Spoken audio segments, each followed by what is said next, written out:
이사야 11장 1절부터 9절입니다. 구약성경 981면에 있습니다.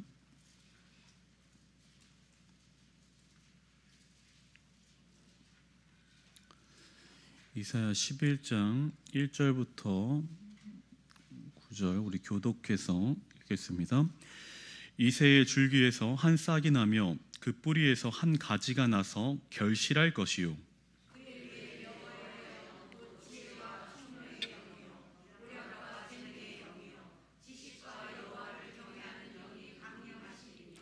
그가 여호와를 경외함으로 즐거움을 삼을 것이며 그의 눈에 보이는 대로 심판하지 아니하며 그의 귀에 들리는 대로 판단하지 아니하며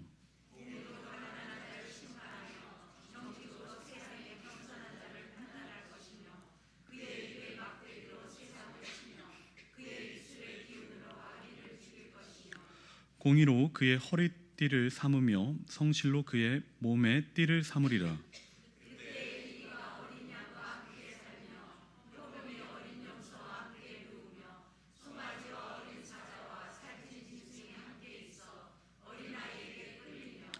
암소와 곰이 함께 먹으며 그것들의 새끼가 함께 엎드리며 사자가 소처럼 풀을 먹을 것이며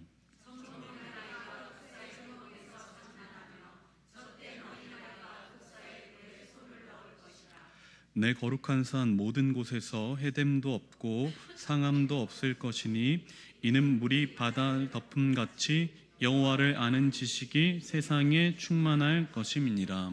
아멘. 예, 할렐루야. 예, 잘 나오셨습니다. 우리 옆에 분들과 인사할까요? 잘 나오셨습니다. 네, 그리고 특별히 오늘 아주 날씨가 추운데 나오신 게 참 대단하십니다. 그래서 우리 환경을 뚫고 잘 나오셨습니다. 이렇게 인사하겠습니다. 네, 환경을 뚫고 잘 나오셨습니다. 네, 네, 잘 나오셨습니다. 우리가 찬양을 통해서는 막 동남풍아 불어라 막 외쳤는데 실제로 추우면요 잘 나오기 어렵고 굴복하게 될 때가 많이 있습니다. 그래서 그것을 이기고 나오신 여러분들을 축복하고 싶습니다.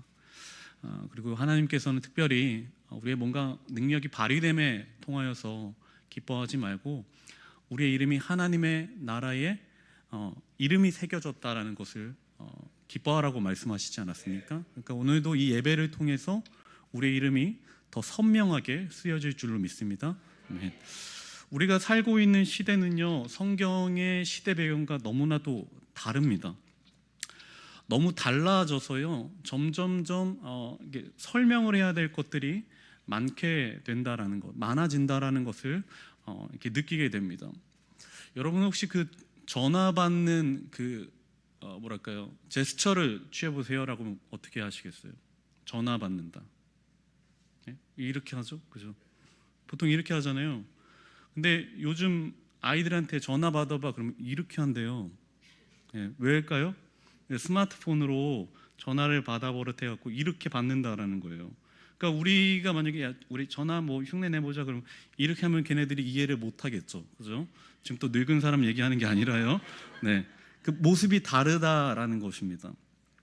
그러니까 우리는 왜 이렇게 우리가 전화 받는 모습을 표현했는지 말해줘야 될, 설명해야 될 우리의 그런 어떤 책임도 있다라는 것입니다. 그러니까 성경의 시대와 우리의 시대가 너무 다르기 때문에 우리는 또 이 성경의 시대를 새롭게 알려주고 해석해야 될 책임이 우리에게 또 있다라는 것이죠. 현재 우리나라는요 민주주의라는 국가 체제를 사용하고 있죠. 그래서 국민에 의해서 선출된 대통령이 국가의 지도자가 되는 것입니다. 그래서 우리는 국가에 대해서 논할 때 국가는 세 가지 요소로 구성되어져 있다. 첫 번째 영토가 있어야 된다. 두 번째 주권이 있어야 된다. 세 번째 국민이 있어야 된다. 공부 잘하셨네요. 네, 이 세 가지가 충족돼야지 국가로서 인정받을 수 있습니다. 그렇게 불려지는 것이죠. 근데 성경에서는요 국가라는 표현보다는 나라라는 표현이 훨씬 더 많이 등장합니다. 나라라는 표현이 나옵니다. 두 가지는 서로 비슷해요. 근데 다릅니다. 국가와 나라는 전혀 다른 의미를 갖고 있습니다. 국가라는 것은요, 정치 공동체로서 훨씬 더 집단적이고 조직적인 특성을 갖고 있어요. 예, 집단적이고 조직적이죠. 그리고 정치적입니다. 그게 국가의 모습을 그린 거예요. 표현하는 문장들입니다. 근데 나라라는 것은요, 일정 범위의 땅을 설명하는 경우가 훨씬 많아요. 그래서 우리가 앞서 봤듯이 느헤미야서의 처음 시작 부분에 보면은 아닥사스다운 20년에 이렇게 표현하면서 말하고 있거든요. 그리고 페르시아에 있었던 느헤미야를 이스라엘로 보내죠. 왜 보낼 수 있는가? 아닥사스다 왕이 다스리던 나라의 범위, 경계가 이스라엘까지 뻗어 있기 때문에 그렇습니다. 그렇기 때문에 보낼 수 있었던 것입니다. 감각이나 감성적으로 포착할 수 있는 그런 구체적인 대상을 나라라고 해요. 국가는 정치 시스템이고요. 나라는 감성적이고 감각적으로 우리 포착할 수 있는, 우리 눈에 구체적으로 보이는 어떤 땅의 범위들을 설명하는 게 나라란 말입니다. 철새가 남쪽 나라로 갔다. 그럼 어디 진짜 어디 이사 갔다 이런 말이 아니잖아요, 그렇죠? 남쪽의 어떤 땅으로 갔다, 어떤 범위로 이동했다 이렇게 되는 거죠. 달나라, 하늘나라 이런 것도 마찬가지죠. 거기 민주주의, 자본주의 이런 거 아니고 체제를 말하는 것이 아니라 우리의 감각적으로 느낄 수 있는 어떤 대상, 어떤 범위, 어떤 경계, 이게 바로 나라라는 것이죠. 그래서 성경에서도 국가라는 정치 시스템을 말하지 않고 나라라고 말함으로써 우리의 어떤 눈에 보일 수 있는, 예측할 수 있는 어떤 경계에 대해서 말하고 있는 거죠. 우리 포착 가능한 범위에 대해서 말하고 있는 것입니다. 우리 오늘 읽었던 1절의 말씀을 한 번만 다시 읽어보겠습니다. 함께요. 이새의 줄기에서 한 싹이 나며 그 뿌리에서 한 가지가 나서 결실할 것이요. 아멘. 이새의 줄기에서 한 싹이 났다라고 말합니다. 이새는 다윗의 아버지잖아요. 근데 다윗의 줄기에서 났다고 말하면, 다윗의 줄기에서 한 싹이 났다라고 말하면은 이 성경을 읽는 모든 사람이 다 쉽게 이해할 것입니다. 알아들을 것입니다. 이스라엘의 왕이었던 다윗에게서 하나의 싹이 돋아났구나. 우린 그분은 예수님이라고 알고 있지만, 그래서 뭔가 그 왕족, 그 왕의 그 그 가족, 왕 뭡니까? 갑자기 생각이 안 나네요. 예? 왕가도 좋네요. 예. 왕가에서 새로운 새싹이 태어날 것이다라는 거 우린 예측할 수 있죠. 근데 왜 굳이 이새라고 했을까요? 굳이? 여러분, 우리나라에서 제일 유명한 왕이 누구죠? 그 정도는 얘기해 주실 수 있잖아요. 세종대왕이잖아요, 그죠? 세종대왕의 아버지가 누굽니까? 이방원 맞아요. 태종입니다. 네. 드라마 많이 보신 분이네요. 네. 세종대왕의 왕은요, 이방원이라 부르는 태종이죠. 네. 최수종 아니고요, 태종입니다. 네. 태종도 굉장히 유력한 왕이에요. 굉장히 능력이 있는 왕이거든요. 근데 우리는 가장 위대한 왕을 떠올리면 세종이라고 생각하죠. 얼마나 위대한지 그 이름 뒤에다가 대왕까지 붙여준단 말입니다. 얼마나 그분의 업적이 대단한지 지금도 저기 광화문에 앉아 계시잖아요. 그죠? 세종대왕이 으뜸인 것이 사실입니다. 마찬가지로요, 이새는요, 다윗의 아버지일 뿐 그 사람 별로 유명한 사람 아니에요.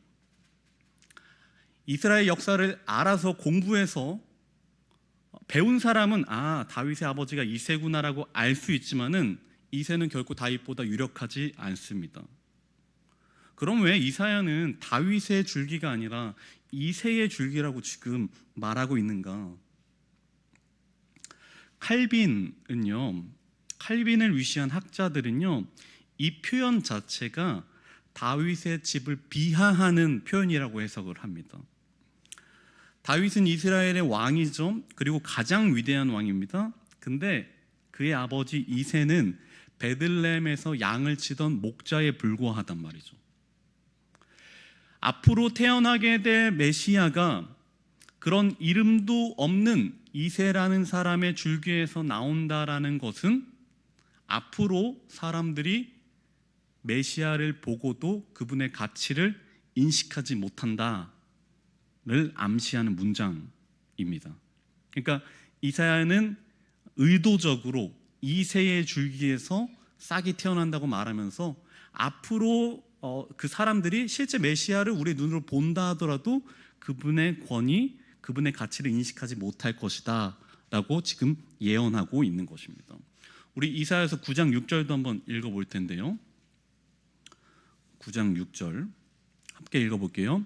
이는 한 아기가 우리에게 낳고 한 아들을 우리에게 주신 바 되었는데 그의 어깨에는 정사를 메었고 그의 이름은 기묘자라 모사라 전능하신 하나님이라 영존하시는 아버지라 평강의 왕이라 할 것임이라. 아멘.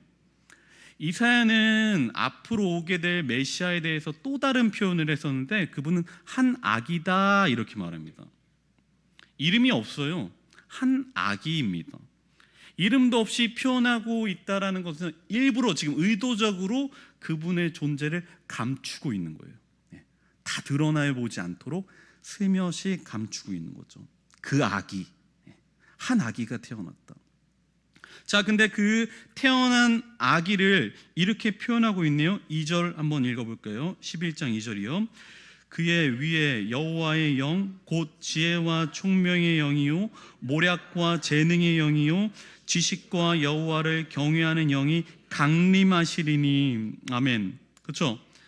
이새의 줄기에서 난 분, 그 아기는 지혜와 총명의 영을 갖고 있고요, 모략과 재능의 영을, 지식과 여호와를 경외하는 것이 그에게 임하였다라고 말하죠. 마태복음 3장 16절을 볼 텐데요. 여기에 그 예수님께서 세례 받으신 후에 나타난 그 증상, 그걸 말하고 있습니다. 한번 읽어볼게요.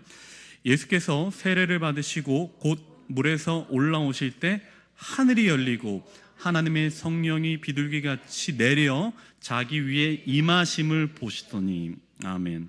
예수님에게도 성령이 임하셨죠. 그죠? 예수님에게 하늘로부터 성령이 임하신 것처럼 이 이새의 줄기에서 난 한 아기, 이름도 없는 그분에게 어떤 것이 임했습니까? 지혜와 총명의 영이, 모략과 재능의 영이, 여호와를 경외하는 것이 그분에게 임하였다. 성령이 예수님에게 특별하게 임하였듯이 지혜와 총명의 영이 그 줄기에게도 똑같이 임하였다라는 거죠. 이러한 특출난 능력을 소유하신 분이 바로 메시아라고 지금 이사야가 말하고 있는 것입니다. 그리고 그분은요, 공의와 정직으로 심판하시고 막대기를 사용하셔서 불의한 자를 치십니다. 법을 다루는 사람은 정직하고 세상에 억눌린 사람들을 바르게 판단해주고 사악한 자를 엄벌에 처하게 해야 합니다. 하지만 정말 그런가요? 정말 그렇게 우리 사회가 돌아가고 있나요? 왜 헌법은 하나인데 왜 같은 죄를 짓고도 호화스러운 변호인을 꾸리면 형량이 줄어들어 죄값을 적게 받을까요? 왜 가난한 사람들은 자주 억울한 일에 처하게 될까요? 유전무죄, 무전유죄라는 말은 왜 나오게 된 것일까요? 오늘의 헌법은 성경에서 말하는 정의와 공의와는 거리가 있는 것 같습니다. 그래서 여호와의 공의는요, 어떻게 표현됩니까? 우리 3절을 한번 읽어보겠습니다. 그가 여호와를 경외함으로 즐거움을 삼을 것이며 그의 눈에 보이는 대로 심판하지 아니하며 그의 귀에 들리는 대로 판단하지 아니하며. 아멘. 그러니까 여호와께서 하시는 공의와 정의, 그 공의와 정의의 심판은 사람의 눈에 보이는 대로 하지 않고 귀에 들리는 대로 하지 않는다라는 것이죠. 좋은 변호사를 샀다고 형량을 적게 받는 것이 아니라 많은 재물을 가졌다고 해서 그 죄를 탕감받는 것이 아니라 하나님은 그것에 좌지우지되지 않으시고 자신이 갖고 있는 정의와 공의로 사람을 심판하시는 것입니다. 눈에 보이는 대로 하지 않습니다. 들리는 대로 하지 않습니다. 이것이 바로 주님의 정직성이죠. 그리고 이어서 보면요, 그분은 거추장스러운 옷을 허리띠로 동여맵니다. 그렇죠? 이스라엘 사람들이 입고 있었던 옷은 조금 펑퍼짐한 옷이란 말이죠. 왜냐하면 더운 나라니까 딱 붙는 것보다는 좀 펑퍼짐한 게 시원하지 않습니까? 그래서 그 펑퍼짐한 옷을 입고 돌아다니거나 움직일 때, 아니면 전쟁에 나갈 때 그 옷은 굉장히 거추장스럽습니다. 다리에 걸리게 됩니다. 사방으로 걸려서 바른 움직임을 하지 못하게 됩니다. 근데 그때에 허리띠로 그 옷을, 허리를 묶음을 통하여서 군사처럼 날렵하게 행동하면서 걸리적거리는 것 없이 판결하신다라는 거죠.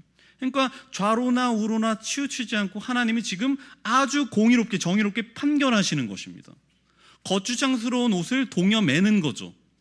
재판을 위해서, 공의를 위해서. 예전에 그 당숙집에 가면요, 거기 할머니가 계셨었거든요. 연세가 엄청 많으신.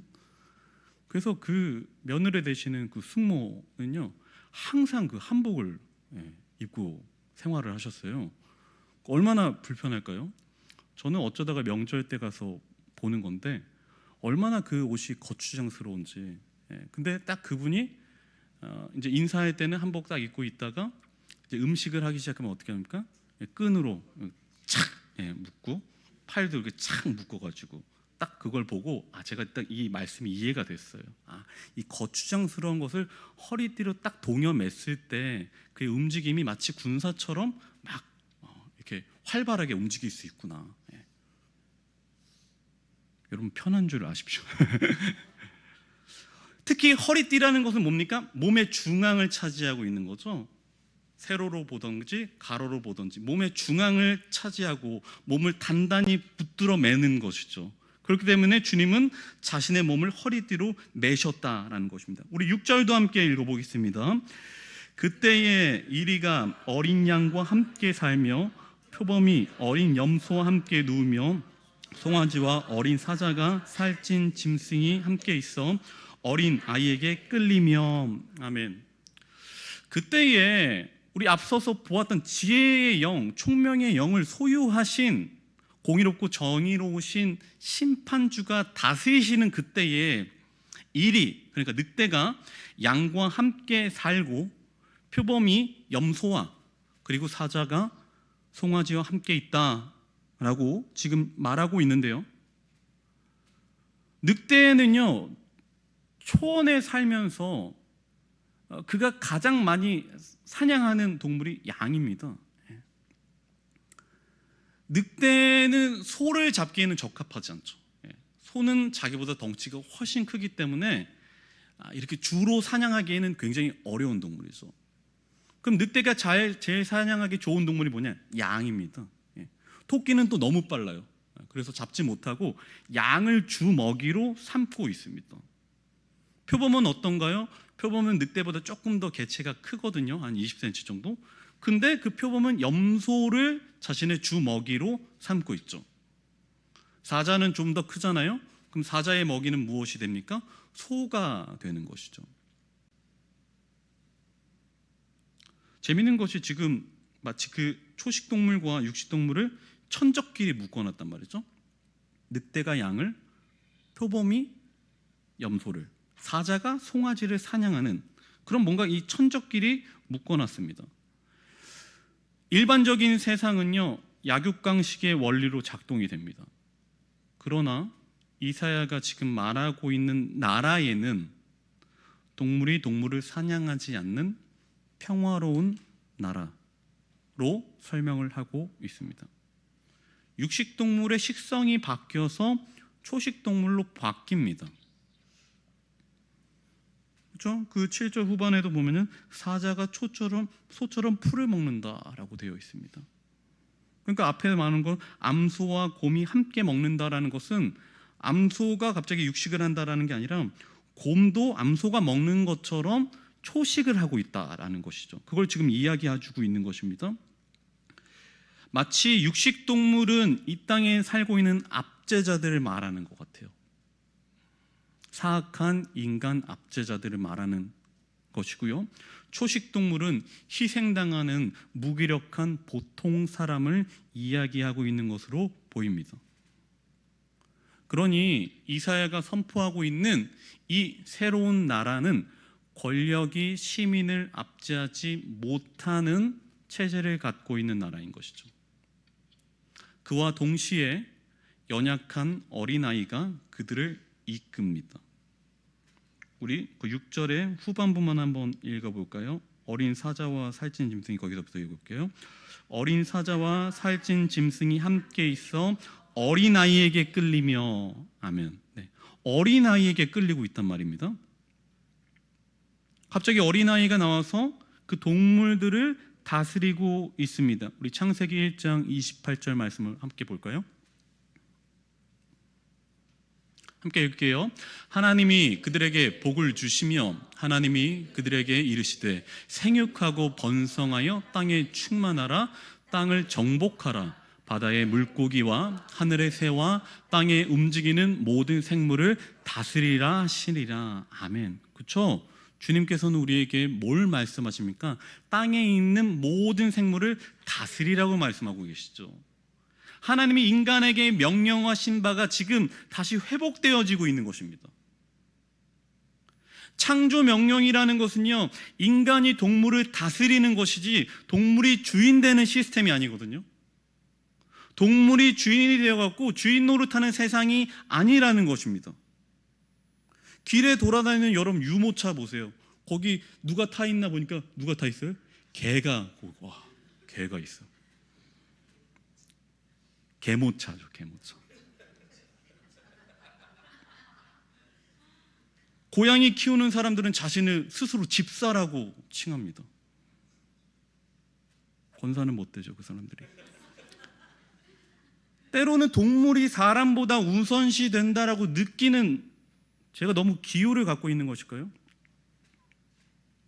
저도 동물을 참 좋아하거든요. 여태까지 거북이, 다람쥐, 앵무새, 구간조, 병아리, 구피, 미꾸라지, 개 다 키웠어요. 엄청 좋아합니다. 특별히 개 되게 좋아해요. 오랫동안 개 키웠거든요. 개 엄청 좋아합니다. 저도 탕도 좋아하고 전골도. 좀 너무 야만스럽게 보지 마세요. 너무. 전 동물을 아끼고 사랑하고 정말 그 동물도 안아주고 싶거든요. 하지만 그것이 사람보다 먼저라는 생각은 하지 않아요. 왜냐, 하나님의 말씀이 생육하고 번성하라, 그리고 그것을 다스리라고 하셨지, 그거 태워갖고 그거 모르겠어요. 잘. 물론 사랑해주고 아껴줘야죠. 그 관절 아파서 그런 거 다 알아요. 하지만은 그것이 사람보다 우선시 돼서는 안 된다라는 게 하나님의 말씀이고, 그것을 우리는 따르는 거죠. 그래서 지금 마치 이사야가 이걸 말하고 있잖아요. 창조의 때로 회복하고 있는 이 사회를 말하고 있는 것 아닙니까? 에덴 동산에서 서로가 서로를 잡아먹었나요? 아니죠. 모든 동물들이 평화롭게 지냈단 말이죠. 사람이 그 동물을 다스렸단 말이죠. 그들에게 이름을 붙여주었단 말이죠. 그들을 섬기지 않았습니다. 지금 이사야는 창조의 시기로 회복하고 있는 모습을 그려내고 있습니다. 전혀 이상한 게 아니죠. 6절에 나오는 그 마지막에 그 어린 사자와 살찐 짐승이 함께 있는데 어린아이가 그들을 이끌고 있다라고 표현하고 있습니다. 어린아이가 그들을 다스리고 있다라고 표현하고 있는데, 여기서 나오는 어린아이는요, 어떤 측면에서 사실은 메시아를 상징하는 거예요.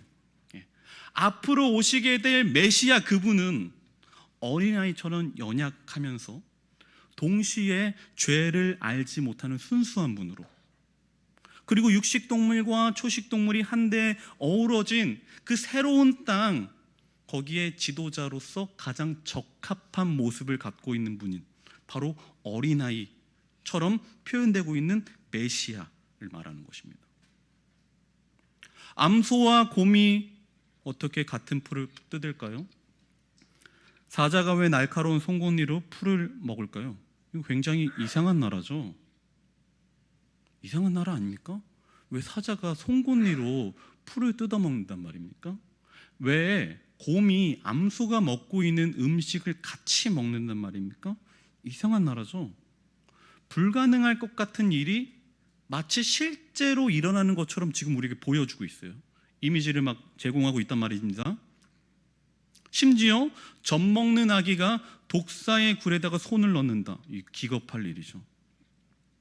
이제 막 일어나서 걸어다니며 사물에 관심을 갖고 막 이것저것을 만지고 눌러보고 촉각을 막 이렇게 곤두세워갖고 뭔가를 막 만지고 있는 그 어린이가 그게 뭔가 재밌다라고 그 콘센트에다가 그거 막 젓가락 넣는다고 생각해 보세요. 이거 기겁할 일이잖아요. 이거 말려야 되는 거잖아요. 근데 그 나라는 안전한 나라라는 겁니다. 그 나라에서는 더 이상 독사가 독을 내뿜지 않아요. 독과 이빨이 제거된 상태로 마치 그 뱀이 독과 그 이빨이 제거된 상태로 어린아이를 장난스럽게 무는 것 같은 이미지를 우리에게 제공하고 있단 말입니다. 연상되지 않습니까? 그 잇몸으로 어린아이의 그 피부를 문다고 생각해 보세요. 얼마나 그 아이가 재밌어 하겠어요. 이런 평화의 나라를 우리에게 지금 이미지로서 제시하고 있는 거죠. 우리 11장 위에 보면요, 혹시 여러분들 성경에 중간에 뭐라고 써 있습니까? 거기에 평화의 나라 써 있어요? 네, 좋은 성경이네요. 그거 평화의 나라라고 써 있습니다. 그렇죠? 이것을 우리가 흔히 표제라고도 말하는데요. 그러니까 11장에서 제시되고 있는 그 나라는요, 보통 나라가 아니라 평화의 나라라는 것입니다. 하나님이 다스리시는 나라는 평화의 나라, 곧 다툼, 시기, 질투가 없고 사랑이 넘치는 곳으로 묘사되는 것이죠. 하나님의 나라는 모든 나라와 모든 권력들을 대체하게 될 것입니다. 그리고 그분의 나라는 전혀 기대하진 못하던 방식으로 우리에게 역사하십니다. 하나님은요, 이 땅에 오셔서 세상 사람들을 굴복시키지 않으세요. 메시아로 오신 그분은요, 이 땅에 오셔서 세상 모든 사람들을 굴복시키지 않습니다. 다만 그 마음에서 우러나오는 의지로 주님을 받아들이길 원하시는 거죠. 마치 예수님이 십자가에서 자신의 인생, 자신의 생명을 드림을 통하여서 하나님에게 순종하신 것처럼, 자발적으로 순종하신 것처럼 예수님도 우리에게 강하게 말씀하시는 것이 아니라 이게 여기 오셔서 순종하기를 원하시고 계신다는 것입니다. 그리고 하나님은 그 순종함을 통하여서 그분께 나온 백성들을 다스리십니다. 여러분, 앞으로 한 주 뒤에 예수님이 오신 성탄이 있죠. 일주일 우리 8일 뒤면은 성탄인데요. 우리가 자칫 이 날을 절기로 생각하기가 쉽습니다. 그냥 주님은 그때 오셨던 분이고 우리는 그것을 그냥 오늘 축하하고 기념한다 정도로만 여기기가 쉬운데요. 우리는 하나의 그날을 절기로 생각하기보다 공의로우신 주님이, 정의로우신 주님이 이 땅에 다시 오셔서 불의한 모든 것을 심판하시고, 그리고 우리가 전혀 상상하지 못한, 전혀 기대하지 못한 방법으로 다스리실 것을 가슴 뛰도록 기대하는 거죠. 그게 우리가 성탄을 맞이하는 마음 자세여야 할 줄로 믿습니다.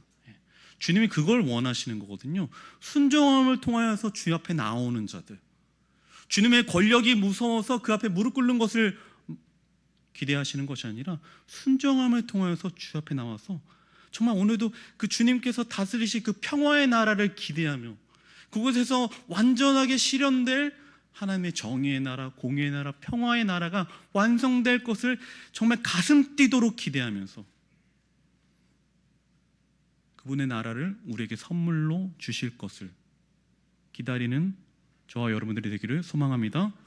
우리 주님께서 다시 오실 그날에는요, 심판주로서 오시게 됩니다. 정의로 오시고 공의로 오신 주님이 우리를 그 정의로움과 공의로움으로 심판하실 것입니다. 그때에 그 하늘나라에 우리의 이름이 기록되어져 있어서 하나님께서 우리를 하나님의 우편에, 영생의 길에, 하나님 나라에 우리를 초대하시게 될 그날을 기대하는 우리가 되기를 소망합니다. 아멘. 우리 함께 기도하시겠습니다.